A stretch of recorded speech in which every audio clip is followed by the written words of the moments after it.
8,000 मिल गया। स्टूडेंट ये जो रियल इनकम है 8,000 रुपीज, ये 1999 का भी रियल इनकम 8,000 ही होगा, क्योंकि रियल इनकम तो चेंज होता नहीं है, रियल इनकम एवरी ईयर का सेम ही होता है। ओके, सिर्फ उस रियल इनकम का मनी वैल्यू बढ़ जाता है और कुछ भी नहीं। ये जो 8,000 है उसका 1999 में कुछ और वैल्यू होगा। Therefore, the real income is rupees,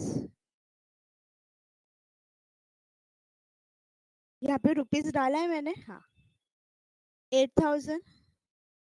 अब स्टूडेंट लिखेंगे स्टेटमेंट। क्या स्टेटमेंट लिखने का है?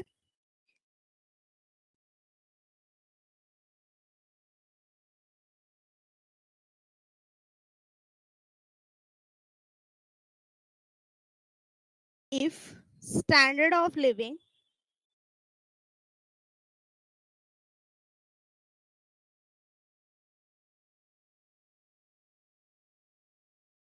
इज टू बी मेंटेन, देखो सेम स्टैंडर्ड ऑफ लिविंग होना चाहिए, यही कंडीशन है। सेम स्टैंडर्ड ऑफ लिविंग होगा तभी रियल इनकम सेम रहेगा एवरी ईयर का। Is to be maintained same as year 1995, then real income for the year 1999 should be rupees 8,000, ये 16,000 आ रहा है। ओके, अगर same standard of living maintain रखना है तो आपका जो रियल इनकम होगा ईयर 1999 का वो भी रुपीस 8,000 ही होगा। लिखते हैं रियल इनकम का फॉर्मूला। स्टूडेंट अर्निंग और इनकम सेम ही है,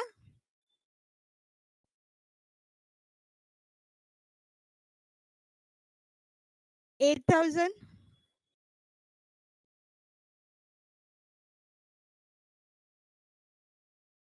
एक minute student, for the year 1999 CLI equal to,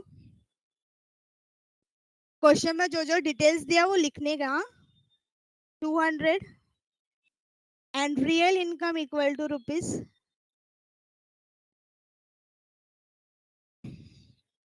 8,000,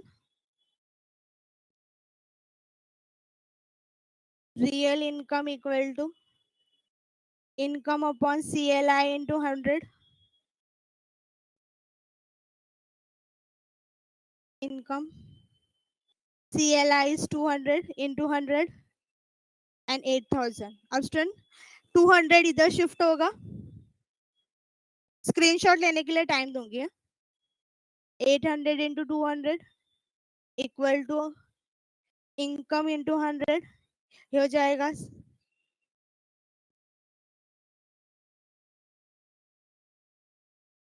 8,000 है। 1 2 3,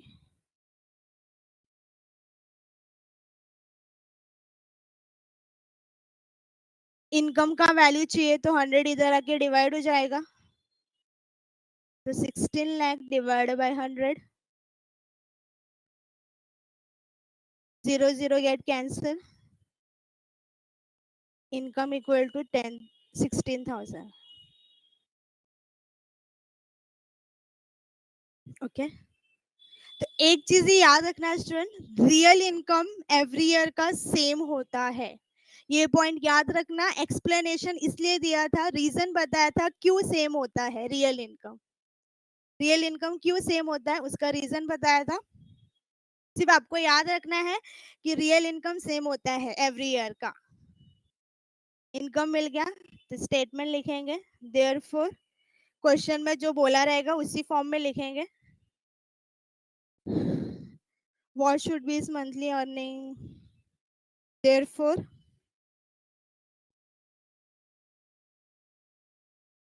therefore the monthly income of a person sorry, income नहीं, अर्निंग्स वर्ड आएगा.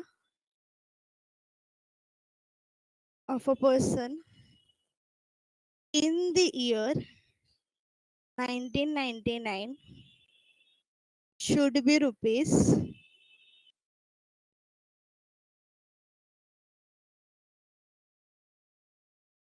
16,000 to maintain same standard of living.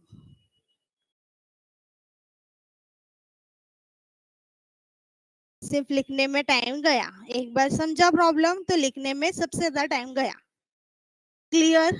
This question is clear? आपको इतना याद रखना है स्टूडेंट कि रियल इनकम सेम होता है एवरी ईयर का. Okay okay?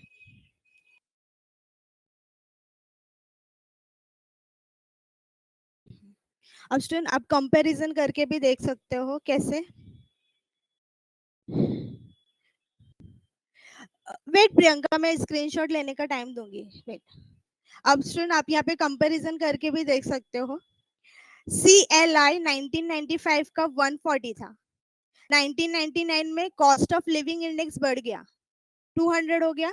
Cost of living index बढ़ गया मतलब एक्सपेंडिचर बढ़ गया. एक्सपेंडिचर बढ़ गया स्टूडेंट तो आपका इनकम भी बढ़ेगा. 11,200 1999 में आपका इनकम कितना हो गया? 16,000. अगर cost of living index number बढ़ता है स्टूडेंट तो आपका इनकम बढ़ता है, रियल इनकम नहीं बढ़ता. इनकम बढ़ता है, रियल इनकम सेम ही रहेगा.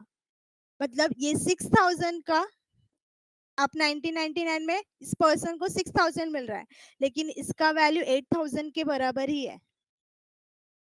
मतलब ये बेस ईयर में जितना 8,000 रुपीज कमाता था, आज भी वो 8,000 के जितना ही कमा रहा है, सिर्फ उसका वैल्यू 16,000 हो गया है. ओके. अब स्टूडेंट ना इस क्वेश्चन को ना एक और मेथड से कर सकते हैं, और वो भी बहुत ही शॉर्टकट मेथड है. वो भी बता के रख दो student. CLI for the 1995 is 140. अगर स्टूडेंट 1995 में CLI 140 है तो 140 के लिए कितना मंथली इनकम है? 11,200. तो अभी 1999 में क्या हो गया? कॉस्ट ऑफ लिविंग इंडेक्स बढ़ गया, 140 से 200 हो गया. 140 के लिए अगर मंथली इनकम 11,200 है तो कॉस्ट ऑफ लिविंग अगर 200 हो गया तो 200 के लिए कितना? 200 के लिए कितना? Question mark. Yes Mir, very good. Cross multiply. Cross multiply करो, आपको डायरेक्टली आंसर मिल जाएगा. 200 इंटू 11,200 अपॉन 140. करो, कैलकुलेट करो तो सही. ये शॉर्टकट वे है स्टूडेंट, बट रियल इनकम का कॉन्सेप्ट बताना था स्टूडेंट आपको, तो आप ये क्वेश्चन दोनों वे से कर सकते हो. ये शॉर्टकट वे है. अगर 140 के लिए मंथली इनकम 11,200 है तो cost of living index number अगर 200 होता है तो 200 के लिए मंथली इनकम कितना? Cross multiply. Cross multiply. 200 into 11,200 upon 140. 200 बोल दिया तो ये CLI है फॉर 1999. 11,200 ये मंथली अर्निंग है किसका? 1995 का. एंड 140 ये CLI है 1995 का. ओके तो स्टूडेंट ये अल्टरनेट मेथड है, इसको भी मैं लिख देती हूँ और करके. दोनों भी करेक्ट है, दोनों भी वैलिड है स्टूडेंट, दोनों से सेम ही आंसर आएगा.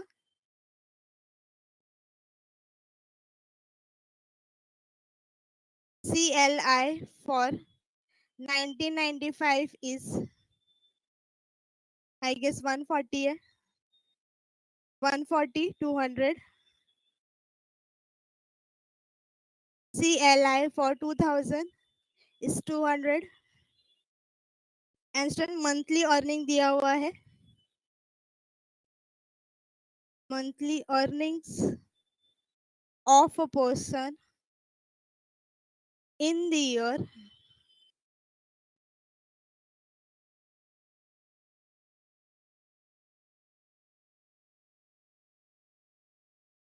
in the year 1995 equal to 11 rupees 11,200.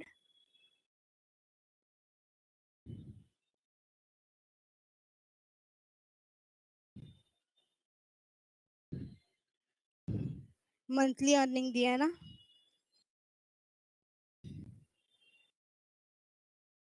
Monthly earning of a person in the year 2000 equal to, side में स्टूडेंट क्रॉस मल्टीप्लीकेशन भी लिख के रखती हूँ। ये 1995 है, ये 2000 है, CLI है इसका 140, sorry 1995 and 2000, CLI 140 200, monthly earning 11,200, cross multiply होगा।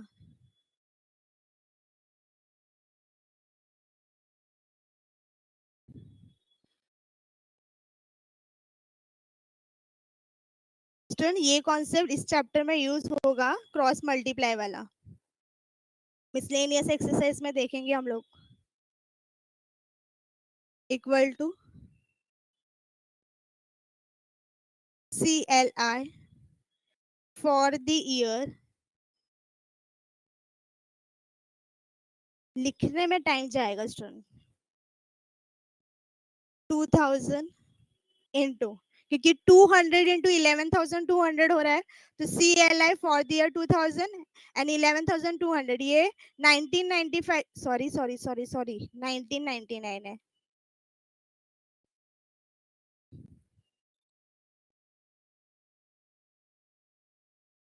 इंटू, पढ़ाई के लिए मेहनत तो सब करते हैं, लेकिन स्मार्ट स्टडी कौन करता है? प्री एग्जाम ऐप के साथ बनाइए अपनी तैयारी super smart. Pre exam app देता है वाइड रेंज के एग्जाम्स की तैयारी, जैसे JEE, NEET, CAT, CA foundation, CS seat, banking, railway, SSC, MBA entrance, SYJC, com, TYB com और भी बहुत कुछ।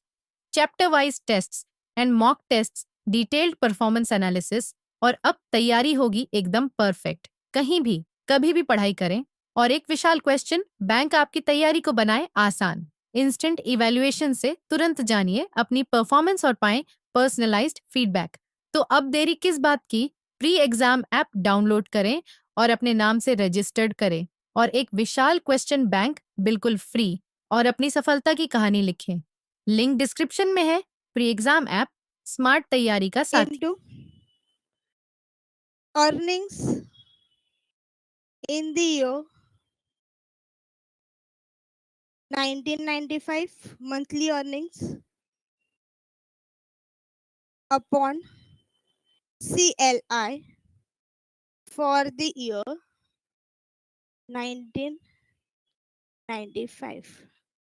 जो क्रॉस मल्टीप्लाई किया ना स्टूडेंट, उसको ही हम लोगों ने स्टेटमेंट फॉर्म में लिखा है। ये स्टेटमेंट फॉर्म में लिखना जरूरी है, डायरेक्टली मत बताना, नहीं तो एग्जामिनर भी वैसे ही मार्क्स देगा। जो भी पॉइंट है उसको क्लियरली लिखने का स्टूडेंट। ये शॉर्टकट में मैंने एक्सप्लेन किया, इसको ही देखो स्टेटमेंट फॉर्म में लिख रही हूँ। हम जो कर रहे हैं उसको हम बता रहे हैं कि हम लोग ये कैलकुलेशन कैसे कर रहे हैं, डायरेक्टली नहीं लिखने का। अब सिर्फ सब्स्टिट्यूट करेंगे values, 200 into 11,200 upon 140, 140 200 11,200, 0 0 get cancel, 10 7,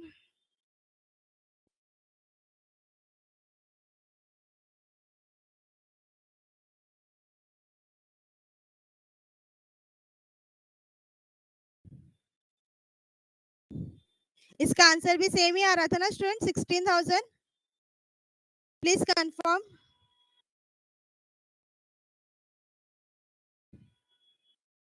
one जा 42, 6 जा, ये 16,000 ही आ रहा है।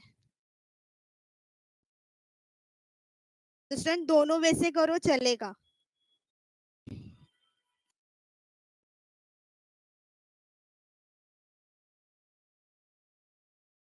Monthly earnings of a person in the year 1999 equal to rupees 16,000. Therefore,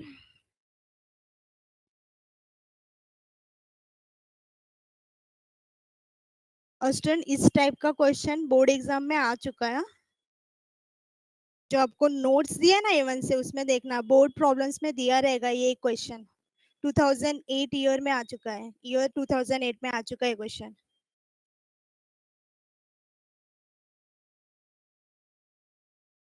कभी बुक खोल के देखा क्या आप लोगों ने? वो जो नोट्स दिया किसी ने चेक किया क्या, क्या क्या दिया है उसके अंदर? स्टूडेंट बोर्ड प्रॉब्लम्स दिया है ना, तो घर पे प्रैक्टिस करते जाओ। हाँ, प्रैक्टिस करने के लिए ना आपके पास बहुत सारे क्वेश्चंस है, प्रैक्टिस करो अभी से। तो स्टूडेंट ये एग्जाम्पल क्लियर हुआ क्या? इतना सा सम सॉल्व करने के लिए 45 मिनट्स गया हमारा, 45 नहीं 40 मिनट्स गया। इस क्वेश्चन को दो तरीके से सॉल्व कर सकते हैं। एक हम लोग रियल इनकम का फॉर्मूला यूज करके, because real income every year का सेम होता है। और दूसरा मेथड है स्टूडेंट क्रॉस मल्टीप्लिकेशन का यूज करके। दोनों भी वैलिड है स्टूडेंट, कोई भी आप यूज कर सकते हो।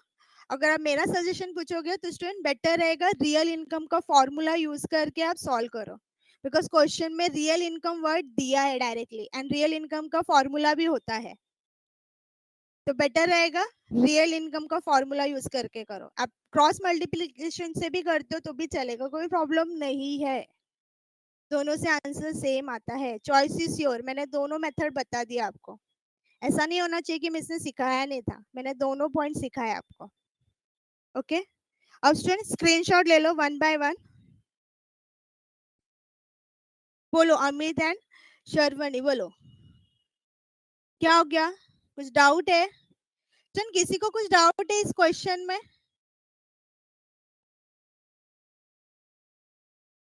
ओके नहीं, आप कंटिन्यूसली टाइप कर रहे थे अमित, इसलिए मैंने बोला।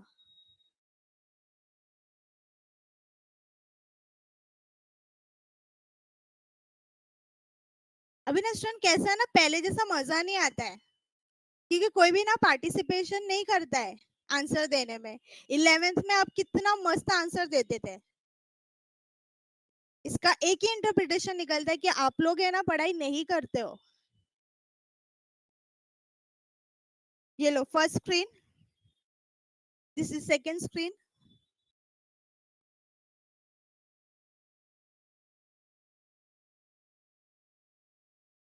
बोलो शर्वनी, आप कुछ टाइप कर रहे थे, दो बार टाइप किया फिर बैक गए, कुछ डाउट है या कुछ पॉइंट नहीं समझा?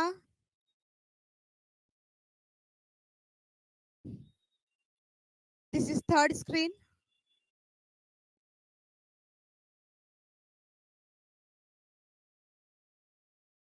This is fourth one. Okay okay okay, तो स्क्रीनशॉट ले लो अभी। Don't worry student, next week से हम लोग है ना फेस टू फेस मिलने वाले हैं। और मेरा लेक्चर वेनेसडे को ही है। ये लो लास्ट स्क्रीन।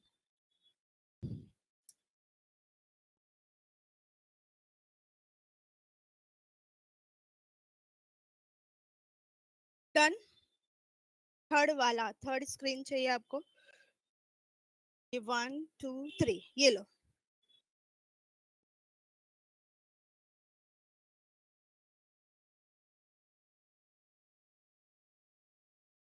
ओके,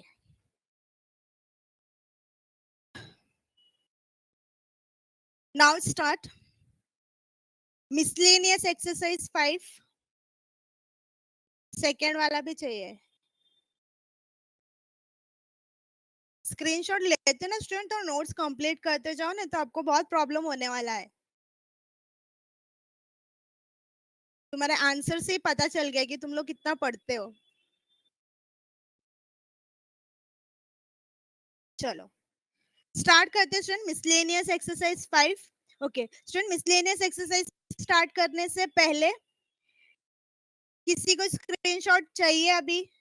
किसी का पेंडिंग है, ऐसा कुछ है? बिकॉज अभी आधा घंटा गड़बड़ होने वाला है.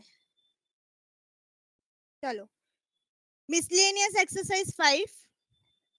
जैसे ऑब्जेक्टिव स्टार्ट किया, चालू हो गया, बच्चे लोग का भागना चालू हो गया. Very good. चलो student, miscellaneous exercise 5. First question is choose the correct alternatives. Student, आपको पता ही होगा, आपका जो पेपर पैटर्न है, उस पेपर पैटर्न में 24 मार्क्स का ऑब्जेक्टिव है, जिसमें से MCQs, fill in the blanks and true and false है. This is choose the correct alternatives, MCQs वाला क्वेश्चन है. First question is price index number by simple aggregate method is given by. 4 option दिया हुआ है. Option में student formulas दिख रहे हैं, तो यहाँ पे हमको करेक्ट फॉर्मूला चूज करना है. तो स्टूडेंट बोलो, इसका करेक्ट आंसर क्या होगा? Option A, B, C, D. Correct option बोलना. Option A, B, C, D. क्या होगा इसका correct answer? Yes, option C. इसका करेक्ट आंसर है student option C. Second, quantity index number by simple aggregate method is given by. आपको जो 4 options दिए हुए हैं, 4 ऑप्शंस में आपको फॉर्मूला दिख रहा है, लेकिन स्टूडेंट हमको करेक्ट फॉर्मूला चूज करना है. तो बोलो करेक्ट ऑप्शन क्या होगा यहाँ पे? Yes, option C. Quantity index number का फॉर्मूला होता है under aggregative expenditure, sorry, under simple aggregate method, summation of Q1 upon summation of Q0 into 100. ये सेकेंड हो गया.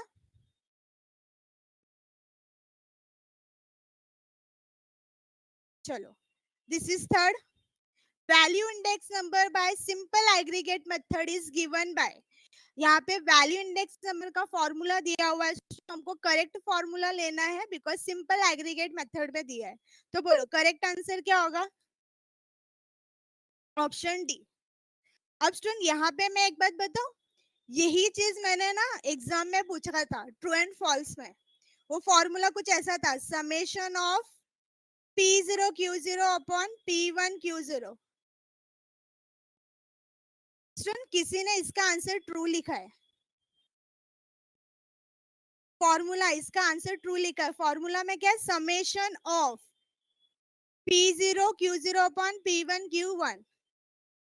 यहाँ पे होल समेशन लिया है और इसका आंसर ट्रू लिखा है.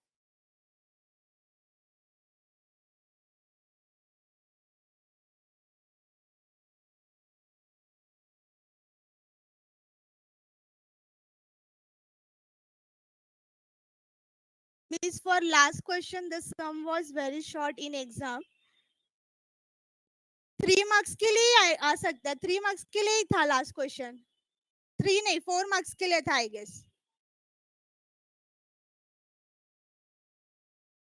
सफिशिएंट. फर्स्ट एग्जाम में मेरा फर्स्ट चैप्टर का एग्जाम है, तो 4 मार्क्स के लिए मैंने रखा था वो. और उसमें मिसिंग फिगर था. एक क्वेश्चन में मिसिंग फिगर था और एक क्वेश्चन में walls price index number find out करना था.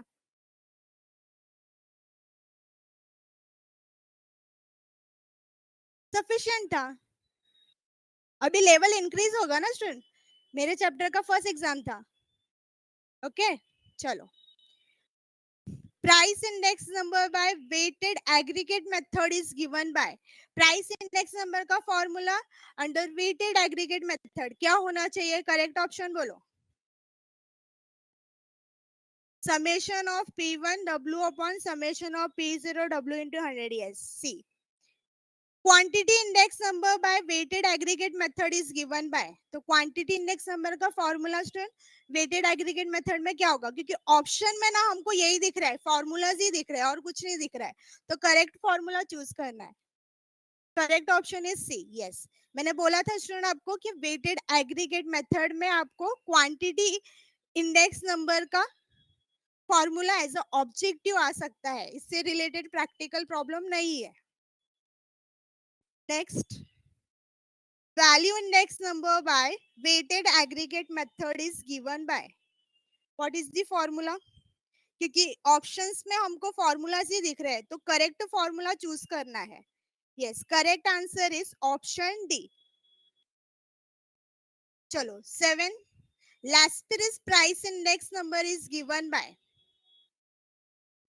Laspris price index number का फॉर्मूला क्या होगा? करेक्ट फॉर्मूला लेना स्टूडेंट, ऑप्शन चेक कर लेने का, ऑप्शन में क्या दिया है. ऑप्शन में यहाँ पे हम लोगों को फॉर्मूला ही दिख रहा है. Yes, correct option is option C. Summation of P1 Q0 upon summation of P0 Q0 into 100. Parsh's price index number is given by. चार ऑप्शन, चारों ऑप्शंस में हमको सिर्फ फॉर्मूलाज दिख रहे हैं. आपकी स्क्रीन पर आपको दिख रहा रहेगा. Correct option is option D. 9. Dorbish Bowley's price index number is given by. Student, इसका ए ऑप्शन इधर है और बाकी के ऑप्शंस इधर है. Option C. यस. अब यहाँ पे स्टूडेंट, यहाँ पे हम लोगों को डॉर्बिस बॉली का सेकेंड फॉर्मूला दिया हुआ है. Option C. Fisher's price index number is given bye.